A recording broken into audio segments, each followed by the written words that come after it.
Chapter 1. The 16th Amendment, a new form of enslavement. While the Emancipation Proclamation may have ended physical slavery, it did little to address the economic systems that would continue to bind people in servitude. The true shift from physical to economic bondage came with the passage of the 16th Amendment in 1913.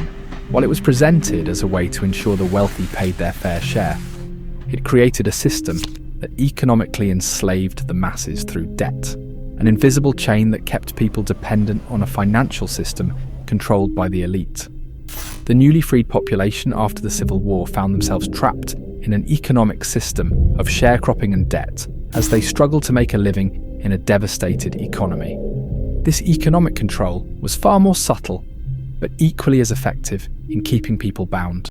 The US government could now create money without the need for a tangible backing, which meant that the elite could continue to lend money to governments, dictate terms, and ensure that their wealth would continue to grow exponentially. Chapter 5. The Federal Reserve and the Consolidation of Power. April 14th, 1912.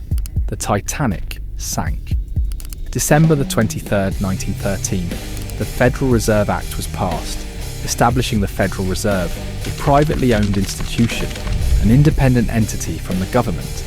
Tasked with controlling the US money supply on the surface, it was portrayed as a necessary step to stabilise the economy.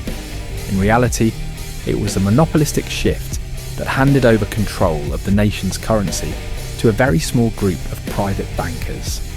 The Federal Reserve Act was passed with the support of JP Morgan and members of the Rothschild family, who, if you remember, had long believed that control of monetary systems was the key to maintaining their financial empires. For many years, the Federal Reserve has been a critical tool in shaping the global economy, with its policies affecting everything, from interest rates and even inflation. The idea of fiat currency, money that is not backed by tangible assets like gold, was born from this centralization. The Federal Reserve became the primary mechanism for controlling the flow of money, and as it grew more powerful, so did the wealth and influence of the few who controlled it.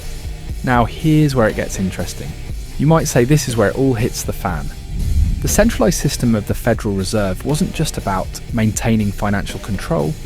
Its other mechanism was preventing decentralization.